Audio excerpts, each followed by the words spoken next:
Hello everyone, this is Naidu from Techno Legal Forum. Last class we have discussed three important roles, right? That is, let me go to that slide.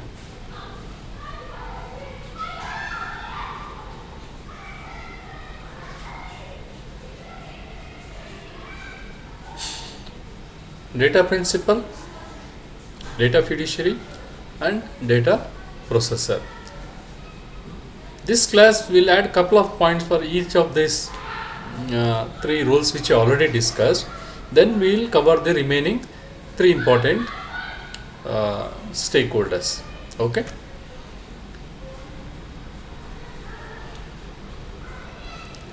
We know individual data principal are the individuals whose personal data is being processed. But if you are a child under 18, the parent will act on your behalf. Means a child below 18 years, his personal information he cannot give a consent. It should be given by the parent or a guardian. Okay. So that is the one thing. And another thing is when you talk about individual, it's a living person. Okay. In DPDP, it's only the living person is what we need to take into consideration. Okay. Dead person is not a in scope for the DPDP. Coming to the data fiduciary. So as we know, we already studied, they determine the purpose. They collect the personal information data principal and they will determine what to do with that. Okay. So many data fiduciaries which you might see in your app or anywhere, that is examples are given here. Let's move on. Data processor. Data process, as you know, a bank will engage a software company or a cloud vendor like Microsoft or AWS or Google to host the personal data and do the processing. So here data processor is directly accountable to data fiduciary, but he is not accountable directly to the data principal. That also we have known that. So the next three is very important here. Significant data fiduciary, which means that if the volume of data managed by the data fiduciary is very huge and it is also deals with the sensitivity of the personal information. It may also connect it with the national securities. Okay, then they have additional obligations than the normal data fiduciary have. What are those additional responsibilities? They should appoint DPO, Data Protection Officer. Then they should do data protection impact analysis. Okay, it's a kind of a risk assessment. Then they should also do external auditing of their entire environment. These are the additional roles. Let's see with the help of a diagram how and why it is, who decides a data fiduciary as a significant data fiduciary.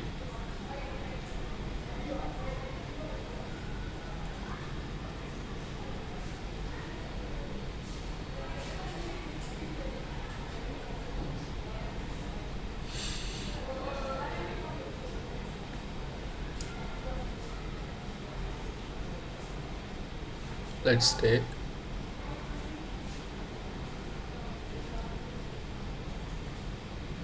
okay, this is company A. In comparison, other companies, let's say small companies, they are just data fiduciary.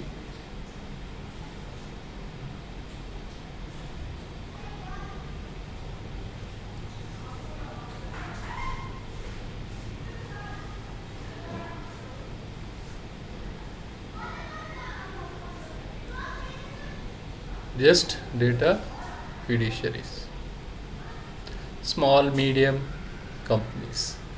Okay, they are just fiduciary. But this one, company A, is SDF, significant data fiduciary. Why? Because it handles large volumes of personal information. For example, how about hospital? Right, it will be thousands, right? Let's say 50k patients are there. So all this information will be handling by this company. Or a defense company. Okay. Sensitive data and also size is very huge, right? Records also huge. So so a company which is handling huge data, sensitive data, which of national importance, right? That company will be notified, designated by whom? Central government, instructing them to appoint data protection officer.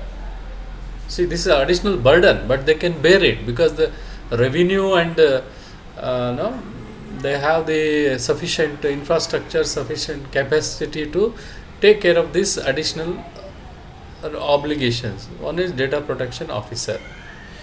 Next is what is it? Audit. Yearly audit, external audit they have to do. What they audit? I'll come back to it. Then data protection impact analysis they should keep doing. Why? So the distinction between data fiduciary and significant data fiduciary is these three additional roles because of its size, right? Now, what is the role of a data protection officer? See, this data protection officer, he is a point of contact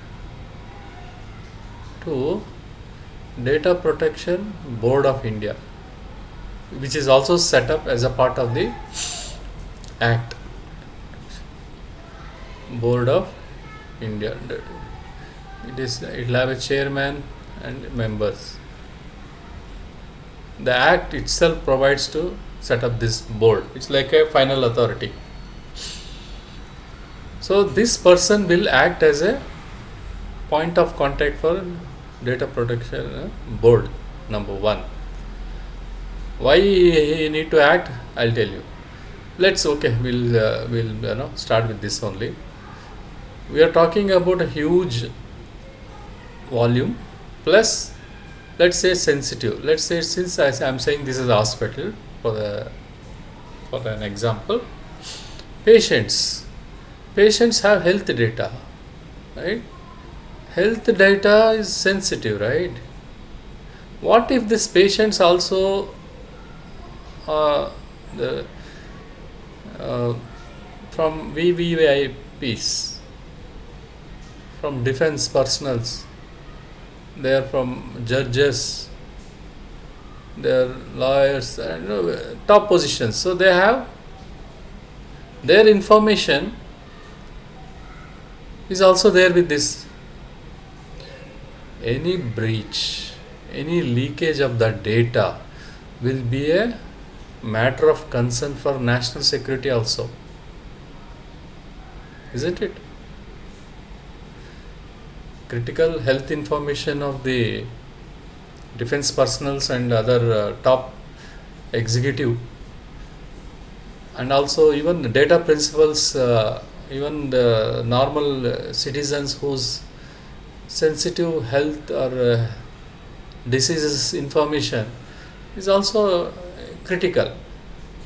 For that reason, any breach happens, there should be a immediate remediations and other what you call um, risk assessment and impact, how to reduce the impact and other thing. There should be some person who directly reaches out to Data Protection Board of India directly. So you need a contact person. He will assess what's happening in this company and he will notify when there is a breach happens. That's why this additional this. And one more thing, this DPO should be India based. Even if this company is no multinational company, let's say if it's a multinational company, it is having branches all over the world, they cannot appoint a DPO and who sits there. That is not allowed in the Act. That is also very important point to be noted here. Audit. What is that audit you have to do?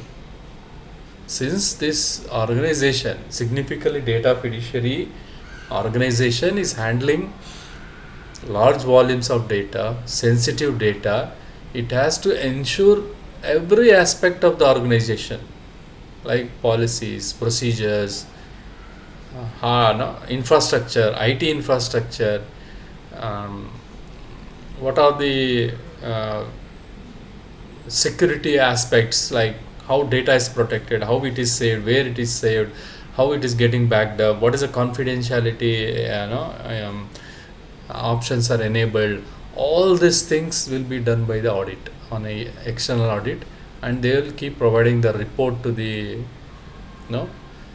these organizations to ensure that any gaps are there, they are being fixed. So that is we need an audit for that.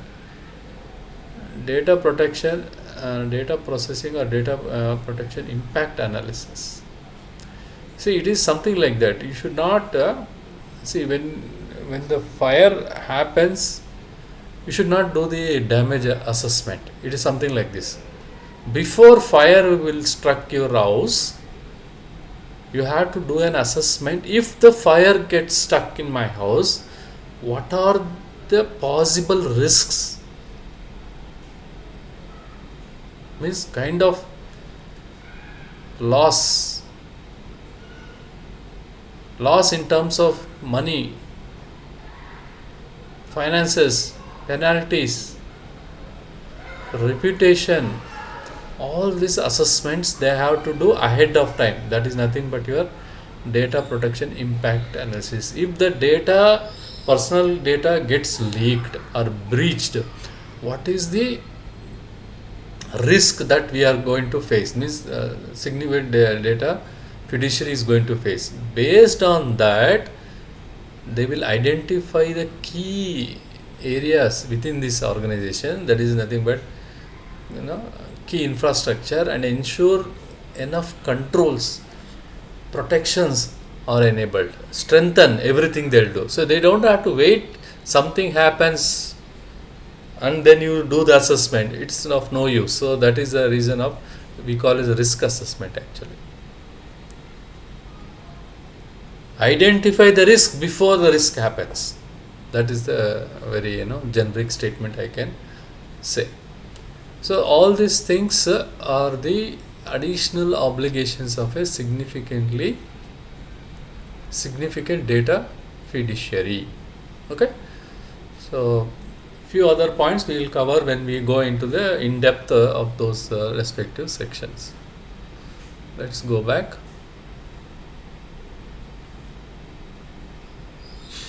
Okay, we are done. Consent manager. Okay, it is again I will show the diagram. It is also a company which has this development of consent manager app. This app provides you a single interface for all the data principals who are providing the personal information to data fiduciaries. Okay, multiple data fiduciaries. See, if I am a data principal, I use lot of apps, right? Like a lot of apps, and I go and give lot of my personal to many places.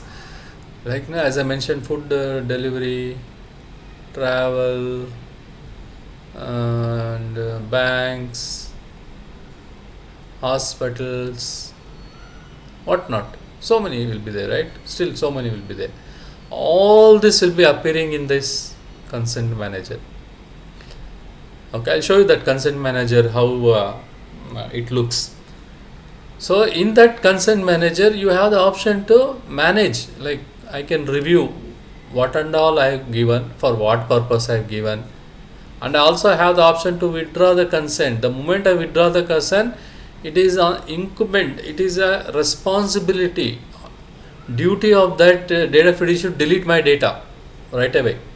That is not happening in nowadays, right? If you give something to government and we ask them to delete, it is a lot of procedures and hardships. The amount of time and energy you spend is not worth doing that. That is the kind of thing. But those things will change because this entire DPDP is going to be working on a digital platform. Okay. So this is what about the consent manager. A single interface for the data principal to manage their consent which they have given to the various data fiduciaries, whether to keep it, withdraw it, or no, those things. Let me go back and show you that diagram so it makes solidifies this understanding. Okay, here it is. I just have given 3 examples here.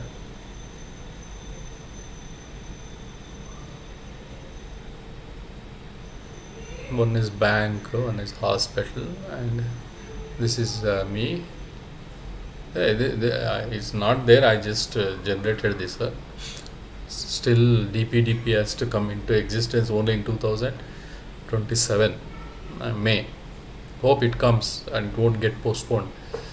Let's see how it shapes up. But something is good happening. That's we should be proud of. See, there are 8 consents I've given various entities in the list down, and 2 data fiduciaries requested the consent from me to collect my personal data. I have not yet actioned it. That's it's too is pending. And so far, I have what I have given. I have withdrawn one consent for one of the fiduciary. This is the dashboard. This gives the summary of what I did. And what are the I have given their company names and it's active, withdrawn, and all. Okay, so you click withdrawn, it goes here. So once you withdraw the consent, it is obligation on the data fiduciary, whether it's the data fiduciary or a significant data fiduciary, to delete our data. Failure to do, we can approach the data fiduciary. They have a grievance mechanism. If that grievance also not there, or if it is there, if they are not accepting, then you will escalate to which one? Data Protection Board of India. Even those people don't do. We have telecom authority. There is one more authority. They will do it. Even they will not do. We have civil courts. But don't worry, it doesn't take time because everyone has a strict timelines, time windows at which they have to resolve the issue.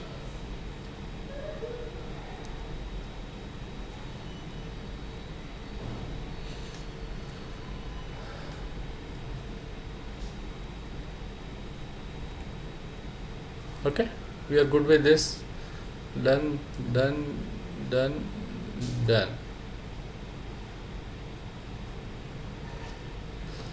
Okay, so we are at the last one, that is Data Protection Board of India, DPBI.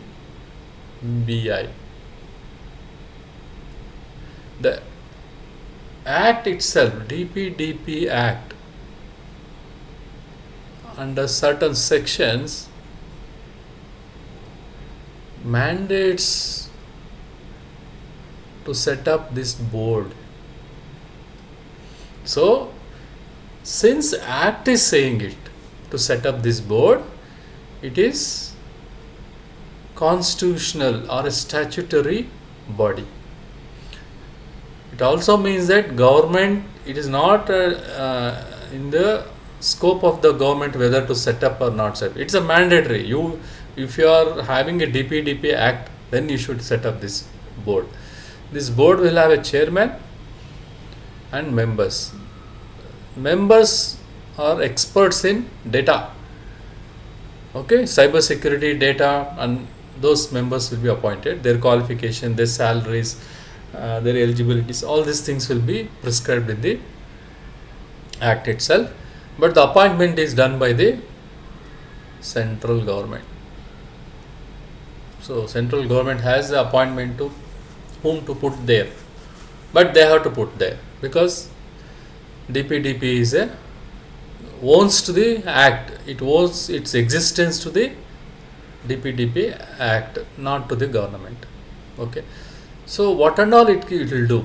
So I told about DPO, right? The moment some SDF, there is a breach in that organizations or any organization, if it is having large volumes, as we discussed, the DPO will be reaching out and informing, telling that yes, breach happened on such a hour and they are working. So they will be a mediatory, so that remedial actions can be streamlined, because it is a matter of reputation and it is a huge loss, right? So that's why this person will. So the board will hear this. Next, as I mentioned, the data principal, if his once he withdrawn the consent, still the data is still there. Let's say still data is there. They don't delete. Not SD, will take Data Fiduciary, will not delete the data. Then the DP will escalate to Board of Data Protection Board. And if it is really breach happened, then they have the right to impose the penalties. So maximum penalty is 250 crores, right? That is the maximum penalty. There is different levels for different kind of breaches. Data leakages, Data Fiduciary does, for this is the amount, and this is the maximum limit. And it is digital court, unlike our regular courts where physically you have to be there.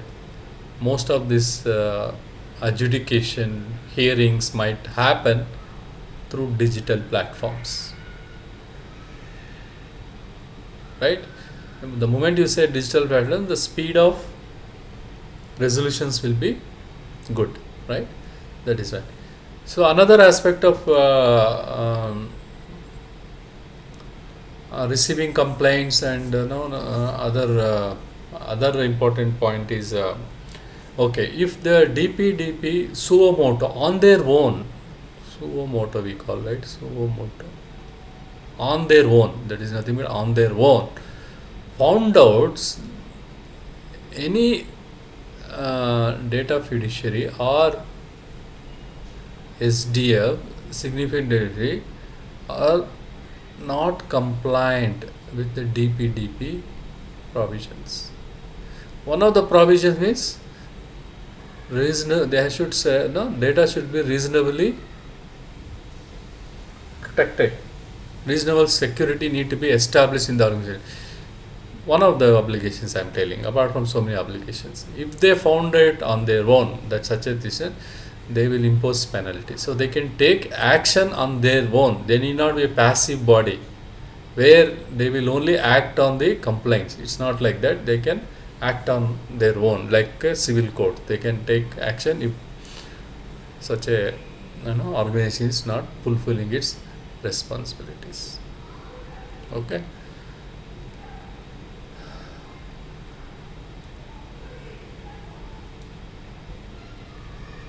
times it happened. Okay, so that is what we want to discuss in today's class. So this is what I was mentioning about the data protection thing. So we have a chairman and members who are expert in these roles. So penalty I mentioned 250, and they have remember if, even if this DPDP the complainant is not happy with their solution, you can move to telecom deposit TDST, that is another telecom dispute, or forgot about the abbreviation, it goes there. Even that is not do, it will go to the civil court. So inquiry, hearing, data principle, right? This is how the escalation path. So under section 8 this is set up. Under section 8 constitutional body it is. Okay.